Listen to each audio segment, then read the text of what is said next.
Larson. I'm the director of Welcome Home, and some of you are very smart. Thank you for that very thorough explanation of how inclusionary housing is working in other cities and how it might work in Portland in the future, and what a different place our city would be if it was in place right now.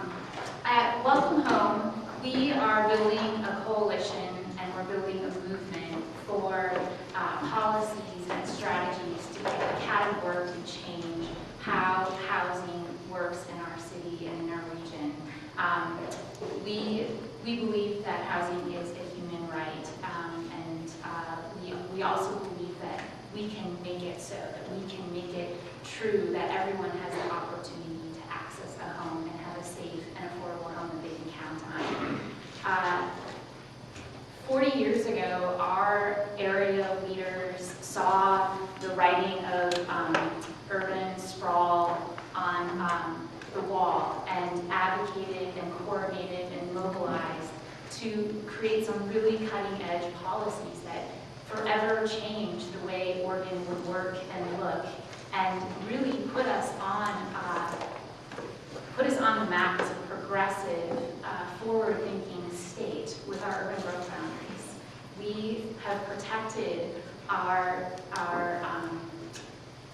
countryside, our mountains, our landscapes. We have access to such beautiful, beautiful nature because of our urban growth boundaries. And it is really profound and wonderful land use tool that has allowed us this great opportunity to live in Oregon. And I think we can do the same with housing. We can come back and we can do, perhaps this is somewhat unfinished policy, or perhaps it's at least just an opportunity to see what great work we did in Oregon and how we were truly progressive and working together to create and protect our beautiful countryside. Let's protect our beautiful families and neighbors and communities and make sure that everyone can have a home in these urban growth boundaries. So I think that we have a great opportunity right now to do something about our housing crisis. For people who are very low income, for people with disabilities, for communities of color, we've always had a housing crisis. There's nothing new about this reality of not being able to find home for very low income people. But suddenly, the reality of the conversation of affordability is coming to every kitchen table in our community. Everyone can relate to somebody who's been priced out of their neighborhood, or someone who's a first-time homeowner with 2 good working jobs, and they can't find a home in Portland anymore. And suddenly we all know how awful it is, how unfair it feels to not be able to afford a home in the community that you've invested in, a community you've been a part of, where you belong, where your people are, where you go to work. How can it be fair that you can't afford a home here anymore? And this is an opportunity in the crisis for all that we're all suddenly able to relate to, is our opportunity to bring justice, especially for those who've always been in this state of crisis. So it's both awful and also an important opportunity that we need to seize upon and do something about. I get hope. I find hope in my work because of where we're at with the Affordable Health Care Act. And I know we've got a lot of work to do there still, but we really did create a national movement that brought about the assurance that everyone would have access to basic minimum health care. And we've got a lot of work to do, it's true. But we've reached this huge milestone, and I think housing can be that next big fight. I think we can get there where we truly believe that a stable roof, and one that you can afford over your head is something basic that we need to assure every community member. And I really do believe that Oregon and the Portland metro area can lead the way. We're right now leading the charts in gentrification. What if we were leading the charts in preserving and protecting affordability? I think we can do it. So inclusionary housing is one important strategy and piece of policy that we need. We need access to, and we need to be using it in our local communities. But let's remember, it's one piece of policy, and we've got a lot of work to to. We need a suite of tools to protect and restore affordability, to stop displacement. So at Welcome Home, we studied how other communities across the U.S. are funding local housing trust funds. Usually local housing trust funds are used to help build affordable housing for the lowest income members in your community. So people living on Social Security checks, fixed incomes of like $1,000, grandparents who are retired, disabled veterans, etc. And these local housing trust funds, like inclusionary housing, look different in every community where they exist. But they exist in over 700 communities across our country. And many of them have ongoing dedicated revenue sources. And if you want to learn more about all of this, you can find the complete report at welcomehomecoalition.org, where it's published. But the important piece that I want to stress there through that research, what we discovered is we have a surprisingly unprogressive trend in Oregon of preempting local opportunity to create these housing solutions. So while in many ways we are a very progressive, forward-thinking city, we've also found ways to really limit the local opportunity to take care of itself, to create policies and development and planning that protect the people who live there and make the city great.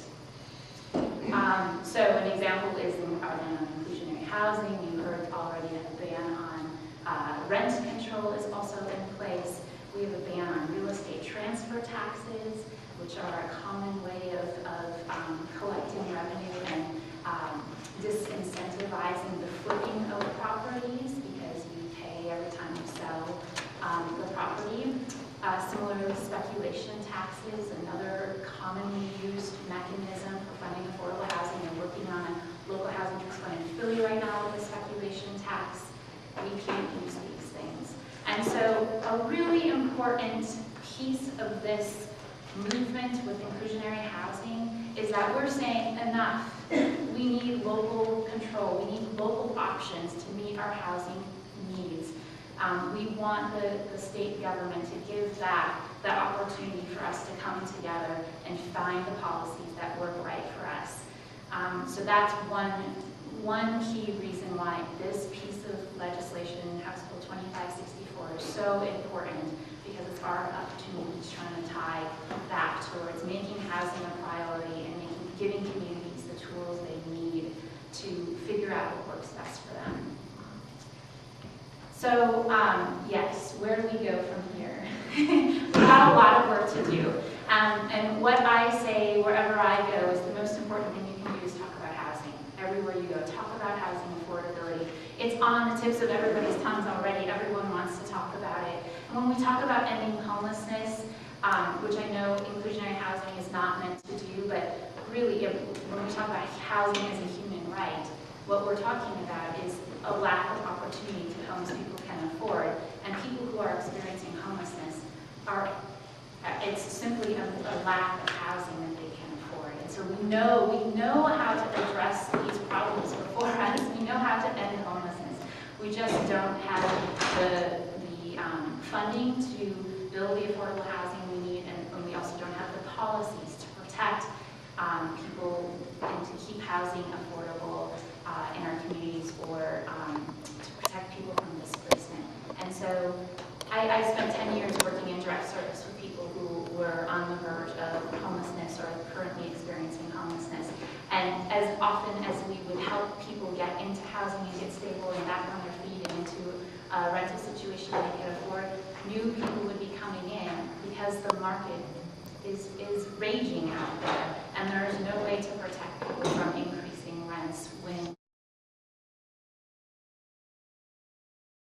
they talk to their senator, because we need senators from across the state to be supporting this bill that's going to be moving through the Senate in the next couple. Well, it's currently moving through the Senate, so that's what you can do right now. We invite you to join in on the many email lists. It's really exciting to see all of you here. This is just so evident of all the work that's happening across the community right now to organize and mobilize around housing justice. We have the North and Northeast Neighbors for Housing Affordability. They are a group of neighborhood associations coming together to advocate, to stand up and say, we are neighbors and neighborhood associations, and we want affordable housing in our community. Yes, in my backyard, right? And so what you might do if you're here tonight from Southeast neighborhoods, you might look at the model that North and Northeast Neighbors for Housing Affordability has developed and think about creating a similar model and going about and getting the support of neighborhood associations. It means so much to our elected leaders to hear from neighborhood associations. It's so refreshing to hear them say, we want housing we want affordable housing in our community. Affordable housing is for us. It represents our needs, and we are the people who need this. So that's another great way to get involved. And then Welcome Home will be working on a suite of both policies and ultimately a revenue campaign to find new dedicated funding for affordable housing for the lower income needs for affordability. But we'll also be continuing to work on inclusionary housing when it becomes a local option and we have the opportunity to advocate and mobilize to put pressure on our local jurisdictions to implement effective policies here. We're also working on a proposal for a demolition tax. When demolitions occur and new housing comes in and the new home is 3 times the cost of the original home, why isn't there a speculation tax of sort, if you will, or a tax on demolishing that home and taking that affordable housing off the market? Similarly, there's a whole kind of set of different policies, often called developer impact fees, linkage fees. It's similar to inclusionary housing, and the basic concept is, it was said here earlier, to develop is a privilege. I think another way to look at that is to say the opportunity to make profit off of our community is because of the investments we've put into the community. We've made this community great. We've made it desirable. We've made it so that everybody wants to move here. And we want to make sure we're getting back what we've invested into it. We've made this this world-class transportation system. Our urban growth boundaries were started with. That's one of the reasons so many people want to move here. And we want to make sure that we're investing back in the community as we develop.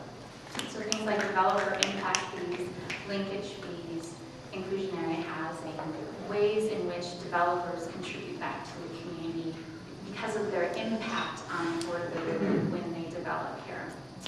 So there's so much work to be done. Inclusionary housing is one part of it, but it is a very, very, very important first step. And that's what we want you to take away from tonight. This is where we begin, but keep on marching with us. We've got a lot more work to do, and keep on talking